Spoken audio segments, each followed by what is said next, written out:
మీ personal interviews మరియు వ్యాపార ప్రకటనల కొరకు ఈ నెంబర్ని సంప్రదించండి. నమస్తే, వెల్కమ్ టు మనం టీవీ. ప్రస్తుతం మనతో పాటు ఉన్నారు సీనియర్ కార్డియాలజిస్ట్ ముఖర్జీ గారు. సార్తో మాట్లాడదాం. హలో సార్, నమస్తే. నమస్తే. అయితే సార్, ఈ మధ్యకాలంలో ఎక్కువగా ఇప్పుడు మనం వంటలలో యూజ్ చేసే ఆయిల్స్ కూడా హార్ట్ ప్రాబ్లమ్స్ కి కారణం అంటున్నారు కదా. సో అది కూడా రీజన్ అయి ఉండొచ్చు అంటారా సడన్ హార్ట్ అటాక్? ఖచ్చితంగా నూనె ఎక్కువ ఉన్నప్పుడు మనకి హార్ట్ ప్రాబ్లమ్స్ వచ్చే అవకాశం ఎక్కువ ఉంటుంది.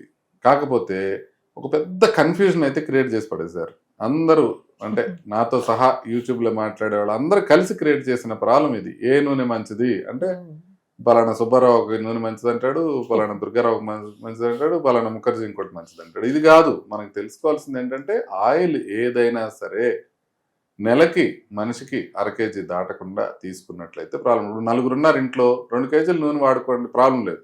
అట్లని కొన్ని రకాలైన ఆయిల్స్ మరీ కొన్ని డేంజరస్ ఉంటాయి. వాటిల్లో ప్రధానమైన ట్రాన్స్ ఫ్యాటీ యాసిడ్స్, అంటే మనం రిపీటెడ్గా రీహీట్ చేయబడిన ఆయిల్ ఎప్పుడు కూడా డేంజరస్ ఆయిల్. అదొకటి మనం గుర్తుపెట్టుకోవాలి. అది మాత్రమే కాకుండా కొంత మేరకు మనకి అన్నిటికన్నా మంచి ఆయిల్ ఏంటి అంటే ఆలివ్ ఆయిల్ కానీ కెనోలా ఆయిల్ కానీ, వీటిని మంచివి అంటారు. దానికి అబ్జెక్షన్ ఏమొస్తుంది తెలుసా? తెలుగు ఇళ్ల నుంచి మనం వేపుళ్ళు చేసుకోవడానికి ఆలివ్ ఆయిల్ పనికిరాదు కదా సార్. అసలు వేపుళ్ళు వద్దు స్వామి అంటే మళ్ళీ వేపుళ్ళు. సో వేపుళ్ళే మంచిది కాదని చెప్తున్నాం కదా. ఆలివ్ ఆయిల్ ఎందుకు వాడమంటే వేపుళ్ళు పనికిరావు అని చెప్పడం మళ్ళీ అదొకటి. అంటే వేపుళ్ళు తినకండి. మీరు వేరుశనగ నూనెలో వేపుళ్ళు చేసుకున్నా, కోకోనట్ ఆయిల్లో వేపుళ్ళు చేసుకున్నా, వేపుళ్ళు తింటే ప్రాబ్లం అవుతుంది. ఎక్కువ తినకండి. ఎస్పెషల్లీ అది రిపీటెడ్గా రీహీట్ చేస్తే ప్రాబ్లం అవుతుంది. కాకపోతే ఆలివ్ ఆయిల్ అందరికీ నచ్చదు, కొంతమందికి టేస్ట్ నచ్చదు, కొంతమందికి కాస్ట్ నచ్చదు. సో అందుకని మిగతా ఆయిల్స్ కూడా వాడుకోవచ్చు, కానీ పరిమితంగా వాడుకుంటే ఎప్పుడూ ప్రాబ్లం ఉండదు. ఎస్పెషల్లీ మీరు కార్బోహైడ్రేట్ ఎక్కువ తింటా, ఫ్యాట్ ఎక్కువ తింటుంటే ఖచ్చితంగా ప్రాబ్లం అయ్యే అవకాశం ఉంటుంది. రైట్. అయితే సార్, చాలా మందికి స్టన్స్ వేసిన తర్వాత వాక్ చేయాలా వద్దా, ఇంకా చేస్తే ఏదన్నా అవుతుందా అన్న ప్రాబ్లం కంపల్సరీ అందరికీ ఇది ఆలోచన ఉంటుంది సార్. నిజంగానే చెయ్యొచ్చు అంటారా? వాక్ చేయొచ్చు అంటే గుండెకి డ్యామేజ్ కాకుండా ఉన్న స్టేజ్ లో స్టెంట్స్ వేసిన వాళ్ళకి, గుండెకి కొంత డ్యామేజ్ అయిన తర్వాత స్టెంట్ వేసిన వాళ్ళకి కొంత డిఫరెన్స్ ఉంటుంది. గుండెకి డ్యామేజ్ కాకుండా ఆల్రెడీ మీరు నడుస్తున్నారు, నొప్పి వస్తుంది, మీరు ట్రెడ్మిల్ టెస్ట్ చేసుకున్నారు, పాజిటివ్ వచ్చింది, యాంజియోగ్రామ్ చేశారు, బ్లాక్ ఉంది, స్టెంట్ వేసుకున్నారు, మీరు శుభ్రంగా నడవాలి. నడవడం వల్ల 2 రకాల బెనిఫిట్స్ ఉంటాయి. ఒకటి, నడక వల్ల గుండె ప్రాబ్లం వచ్చే అవకాశం తగ్గడంతో పాటు మీరు నడుస్తున్నప్పుడు కనుక నొప్పి వస్తుంటే ఆల్రెడీ స్టెంట్ లో ఏదైనా ప్రాబ్లం ఉందా లేదా అనే విషయం కూడా తెలుస్తుంది. డాక్టర్ దగ్గరికి వెళ్ళకుండా మీకే తెలిసిపోతుంది. నడుస్తున్నారు, మీరు స్టెంట్ వేసుకున్న తర్వాత నడుస్తున్నప్పుడు డిస్కంఫర్ట్ వస్తుంది అనుకోండి, ఓకే ఏదో ప్రాబ్లం వచ్చింది. స్టెంట్స్ లో కొంతమందికి రీబ్లాక్స్ వస్తాయి, 7 to 10% మందికి. అందుకోసమని నడుస్తుంటే ఆ విషయం తెలుస్తుంది. కాకపోతే గుండె డ్యామేజ్ అయిన తర్వాత కొంతమందికి స్టెంట్ వేసే అవకాశం ఉంటుంది. అంటే ఫర్ ఎగ్జాంపుల్ హార్ట్ అటాక్ వచ్చిన తర్వాత 5-6 hours గ్యాస్ అనుకుని అది ఇది అనుకుని తర్వాత హాస్పిటల్కి రీచ్ అయిన తర్వాత స్టెంట్ చేస్తే కొంత మేరకు గుండె పంపింగ్ వీక్ అయిపోతుంది. అది మళ్ళీ నార్మల్ కాదు. కొంతమంది ఏంటంటే 4 రోజుల తర్వాత వచ్చి చేయించుకుంటారు. 4 రోజుల నుంచి పెయిన్ వస్తూ ఉంటుంది, 4 రోజుల తర్వాత వచ్చి చేస్తారు. కొంతమంది ఏంటి, హార్ట్ అటాక్ వస్తుంది అని చెప్పినా కూడా నెమ్మదిగా 1 రోజు చేద్దాం, 2 రోజులు చేద్దాం అని డిలే చేసేస్తారు. గుండె డ్యామేజ్ అయిపోతుంది. గుండె డ్యామేజ్ అయిపోయిన తర్వాత స్టెంట్ వేసుకుంటే అప్పుడు ఎంత మేరకు నడవాలి, ఎంత లిమిట్స్ లో నడవాలి అనే విషయాలు ఎకోకార్డియోగ్రామ్ చేసిన తర్వాత డాక్టర్లు చెప్తారు. కాబట్టి గుండె పంపింగ్ వీక్ గా ఉంటే కనుక మీ కార్డియాలజిస్ట్ ఏం చెప్తే, ఎంత నడవమని చెప్తే అంతవరకు నడవండి. వాళ్ళకి కూడా నడక అనేది ఇంపార్టెంటే, నడక అనేది కంపల్సరీ నడవాలి, కానీ వాళ్ళకి కొన్ని లిమిట్స్ ఉంటాయి. ఎంతవరకు నడవాలనేది ప్రతి ఇండివిజువల్ పేషెంట్ లో డిఫరెంట్ గా ఉంటుంది. అది కార్డియాలజిస్టులు చూసి దాన్ని బట్టి ఎక్సర్సైజ్ ప్రిస్క్రిప్షన్ ఇవ్వడం జరుగుతుంది. అలాగే సార్, జిమ్ విషయానికి వస్తే కూడా చాలా మందికి చాలా అపోహలు ఉన్నాయి. కొంతమంది చేయొద్దు అంటున్నారు, కొంతమంది చెయ్యాలి అంటున్నారు, దానికి బెటర్ గా వాక్ అయితే బెటర్ అంటున్నారు. అసలు జిమ్ విషయానికి ఏం చెప్తారు సార్?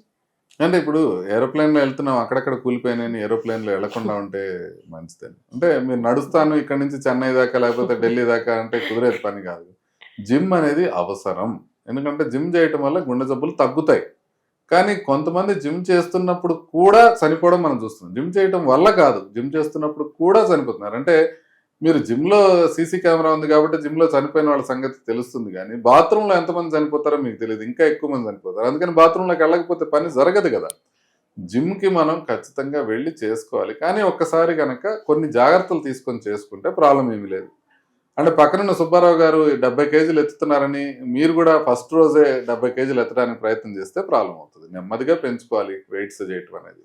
రెండోది, మీరు బాగా డీహైడ్రేట్ అయిపోయిన స్టేజ్లో, ఎస్పెషల్లీ సమ్మర్లో కనుక, ఆ టైంలో కనుక మీరు పంటి బిగువుని బట్టి ఇంకా ఎక్కువ చేయాలని ప్రయత్నం చేస్తున్నారంటే ప్రాబ్లం అయ్యే అవకాశం ఉంటుంది. జాగ్రత్తగా ఉండాలి.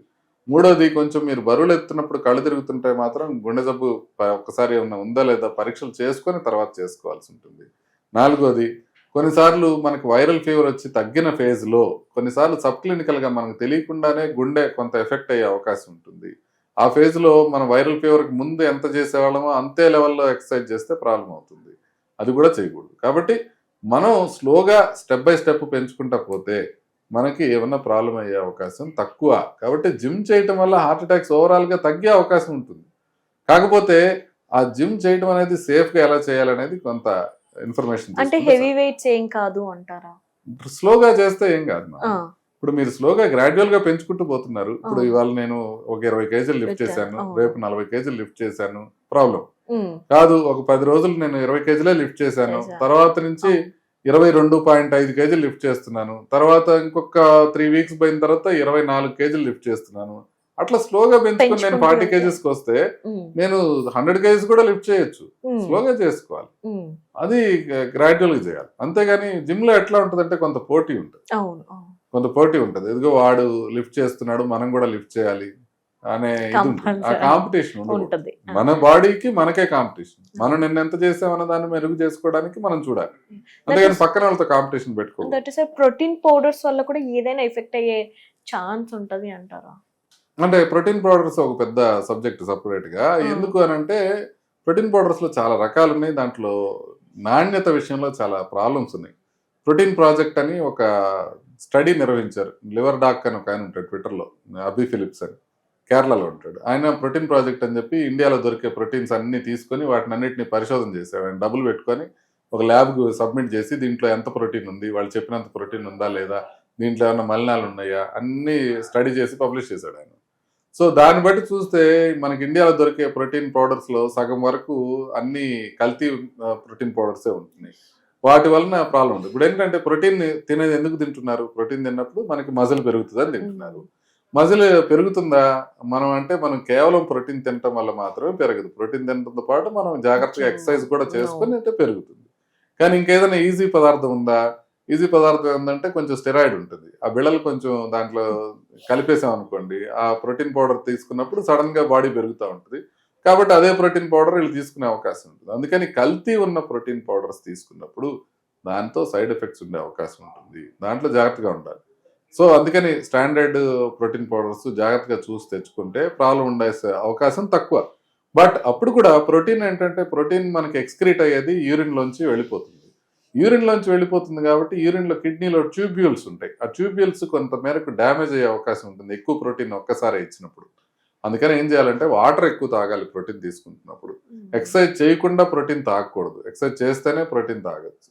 అది అట్లా కాకుండా కొన్ని రోజులు, వారంలో 1-2 రోజులైనా మీరు హాలిడే ఇవ్వాలి, ప్రోటీన్ ఫ్రీ హాలిడే ఇవ్వాలి కిడ్నీస్కి. సో ఈ జాగ్రత్తలు కనుక మనం తీసుకున్నట్లయితే, ఒకటి మనం ప్రోటీన్ తీసుకున్నప్పుడు వాటర్ ఎక్కువ తాగటం, రెండోది అక్కడక్కడ హాలిడేస్, ప్రోటీన్ ఫ్రీ హాలిడేస్ ఇవ్వడం, తర్వాత మనం ఎక్సర్సైజ్ చేసినప్పుడు మాత్రమే ప్రోటీన్ తీసుకోవడం. ఇలాంటి జాగ్రత్తలు తీసుకున్నట్లయితే ప్రోటీన్ తో ప్రాబ్లం వచ్చే అవకాశం తక్కువ, కల్తీ లేకపోతే. Right, sir. Thank you, sir. నమస్తే.